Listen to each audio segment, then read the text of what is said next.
ప్రభాస్ పేరెత్తిన వెంటనే ఏ సినిమా గురించి మాట్లాడుతున్నారు అని అంటారు. బికాస్ ఆయన చేతి నిండా అన్ని సినిమాలు ఉన్నాయి కాబట్టి. ఇప్పుడు సేమ్ టు సేమ్ అలాగే ఉంది ఆయన ఇంటికి సంబంధించింది కూడా. ప్రభాస్ ఇల్లు అని అంటే లండన్లోదా, ఇటలీలోదా, ఇంకెక్కడిది అన్నట్టుగా అనిపిస్తోంది. ఎందుకంటే అంత విలాసవంతమైన భవనాలు ఆయన ఇప్పుడు రీసెంట్గా లండన్లో, దాని తర్వాత ఇటలీలో కూడా కట్టించుకోబోతున్నారట. దానికి కారణం అక్కడ ఉండే షూటింగ్ స్కెడ్యూల్స్ అని చెప్తున్నారు. ఒకసారి ఈ క్రేజీ స్టోరీ గురించి డీటెయిల్ లుక్ చేసేద్దాం పదండి. నిన్న కాక మొన్న ప్రభాస్ లండన్లో కొనుగోలు చేసిన భవంతి గురించి అందరూ చర్చించుకున్నారు. తన అభిరుచికి దగ్గరగా లండన్లో ఇల్లు కుదరడంతో వెంటనే ప్రభాస్ కొనుగోలు చేశాడని స్టోరీలు చూస్తూ వచ్చాం. కానీ ఇప్పుడు ప్రభాస్ లండన్లో మాత్రమే కాదు, ఇటలీలో కూడా మరో ఇంటిని కొనుగోలు చేశాడట. భారతీయ సినిమా తారల మనసు ఇప్పుడు ఇటలీ వైపు మళ్లింది. ఆ దేశంలో లగ్జరీ ప్రాపర్టీని కొనుగోలు చేసేంత వరకు వెళ్లింది. రీసెంట్ గా సినీ స్టార్స్ మ్యారేజెస్ అన్నీ అక్కడే జరుగుతున్నాయి. ఈ దశలో ప్రభాస్ కూడా ఇటలీపై మనసు పడ్డాడు. అక్కడ ఫ్లోరెన్స్ సిటీలో ఇంటిని సైతం కొనుగోలు చేశాడట. ఫ్లోరెన్స్ ను ఆర్ట్ క్యాపిటల్ గా చెప్పుకొస్తారు. అందుకే ప్రభాస్ అక్కడ తనకు ఒక ఇల్లు ఉండాలని అనుకున్నాడట. ప్రభాస్ ఇండియాలోనే హైయెస్ట్ పెయిడ్ యాక్టర్ అంటూ మొన్నే మూవీ ఆర్టిస్ట్ అసోసియేషన్ అధ్యక్షుడు మంచు విష్ణు ప్రకటించాడు. ఈ దశలో ప్రభాస్ లండన్లో ఇల్లు కొనడం అనేది పెద్ద విషయం ఏం కాదంటున్నారు రెబల్ అభిమానులు. పాన్ ఇండియా వైడ్ గా తిరుగులేని స్టార్డమ్ ప్రభాస్ సొంతం. ముంబైలో ఆల్రెడీ ఒక ఇంటిని కొనుగోలు చేశాడు.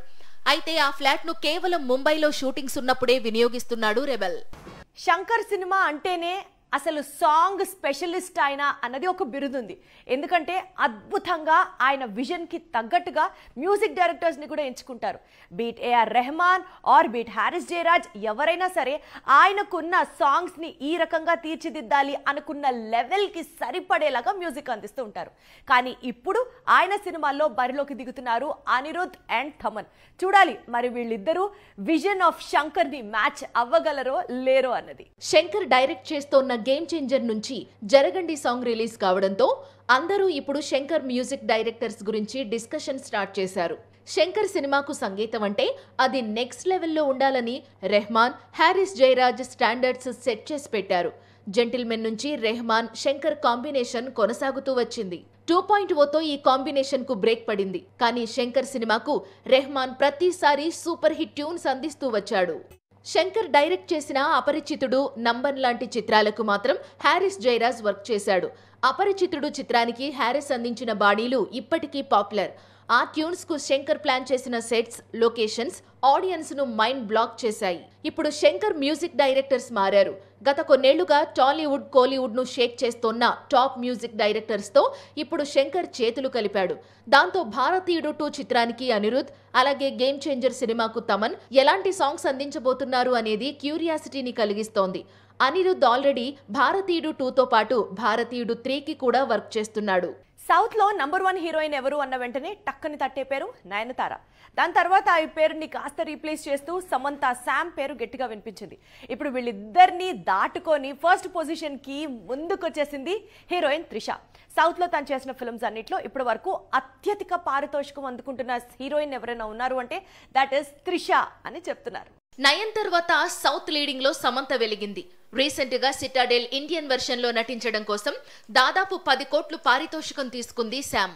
మరోవైపు నయనతార ప్రస్తుతం ఒక్కో సినిమాకు 10 కోట్లు రెమ్యునరేషన్ తీసుకుంటోంది. సమంత కొంతకాలంగా సినిమాలకు దూరంగా ఉంటున్నా ఈ స్థాయి రెమ్యునరేషన్ తీసుకోవడం అంటే చిన్న విషయం కాదు అన్నారు సినిమా పండితులు. డైరెక్టర్ శంకర్ సినిమా అంటే ఆడియన్స్ లో బోలెడంత ఎక్స్పెక్టేషన్స్ ఉంటుంది.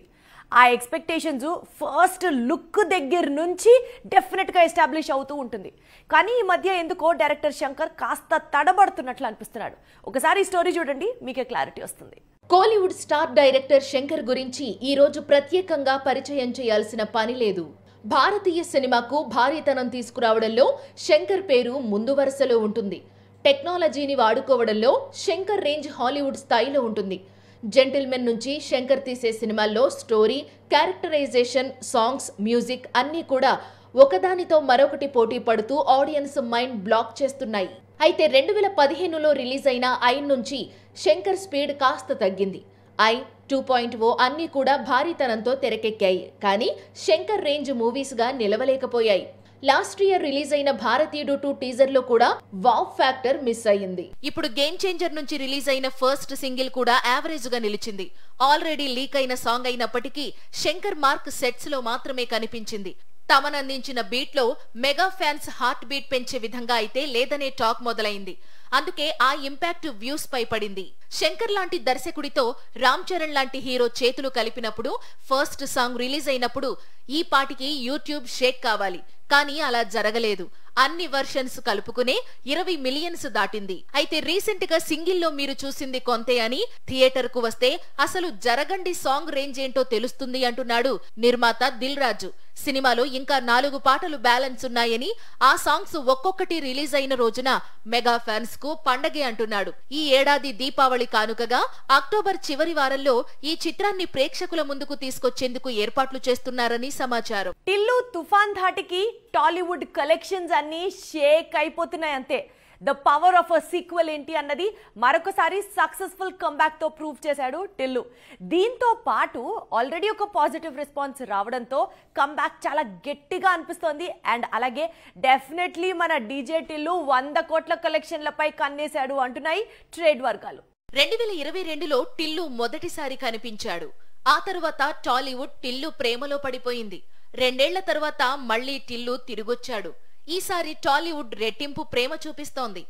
ఆల్రెడీ తెలుగు రాష్ట్రాల థియేటర్స్ అన్ని టిల్లు నేమ్తో ఊగిపోతున్నాయి.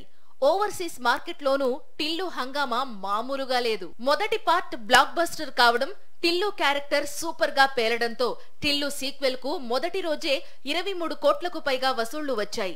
దేవరకొండ, నాని, రామ్, నాగ చైతన్య లాంటి యంగ్ హీరోల మార్కెట్ రేంజ్ లో ఇప్పుడు టిల్లు ఎంట్రీ ఇచ్చేశాడు. మొదటి భాగం రిలీజ్ అయినప్పుడు 30 కోట్లు వచ్చాయి. ఈసారి టిల్లు టార్గెట్ 100 కోట్లు దాటే అవకాశాలు కనిపిస్తున్నాయి. సంక్రాంతి సీజన్ తర్వాత టాలీవుడ్ ఒక బిగ్ బ్లాస్టర్ కోసం చూస్తోంది. ఆ లోటును టిల్లు స్క్వేర్ తీర్చే అవకాశాలు ఉన్నాయి. సమ్మర్ సీజన్ కావడంతో టిల్లు వసూళ్లు టిల్లుకు రానున్నాయి. బాక్సాఫీస్ ముందుకు ఫ్యామిలీ స్టార్ వచ్చే వరకు టిల్లుకైతే ఎదురులేదు. మరోవైపు సెకండ్ పార్ట్ కు పాజిటివ్ టాక్ రావడంతో టిల్లు 3 కూడా తిరిగొస్తాడని మాట ఇచ్చాడు సిద్దు జొన్నలగడ్డ. 3వ భాగానికి టిల్లు క్యూబ్ అనే పేరు కూడా పెట్టేశారు.